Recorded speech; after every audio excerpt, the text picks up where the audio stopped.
Mutungamiri wenyika vaimasondanzo Mnangagwa Ozvivharisa voti ini ndoda vanhu vanomende napeace vese vari kuda kuzama kuratidzira kana kuita zvisizvo kukanganisa progress kana runyararo rwenyika aiwa vanochiona. Sanapinda mashoko abuda aiwa achitagwa pamusoro the upcoming SADC summit. Ndovanda kuti bva wasubscriber obva walaika wotina on the bell icon. Ndovakomana ve the news hoax aiwa vanouya vanyatsopenengura vanyora vachiti Zimbabwean President Emmerson Mnangagwa has threatened a crackdown on dissent and opposition forces ahead of the Southern African Development Community SADC summit in August, which will receive the regional body's post-observer mission reports, including the local one, which rejects his fraudulent and disputed retention in office in last year's fraud elections.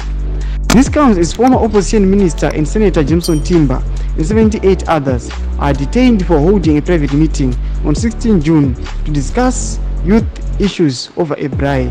In many SADC countries which uphold constitutional rights and democracy, if not all, this is hardly an offense. Tomashikana yachipunyongwa panapa zvinzi aiwa mutungamiri wenyika vemazoda Mnangagwa vanomisa vanhu kuti varege kuratidzira kana kuprotesta vachiti aiwa vanokanganisa runyararo rwenyika vachiti chiri kukonzeresa kuti vanhu varatidzire inhau yemaflood elections emugore rakapera 1-2 nenhau yekukepchiwa kwakaitiwa vaJameson Timber and the 78 avo vakakepchiwa vachidiscussa a meeting to do with the youths over a braai. Ndo mashoko ari kubuda pana zvinzi aiwa ndo nhau dziri kunzi vakomana vafanira kuratidzira. Tiudze mafungiro enyu muri kudii pamusoro pechitiko ichi. Pina comment section medu musano subscribe like, turn on the bell icon.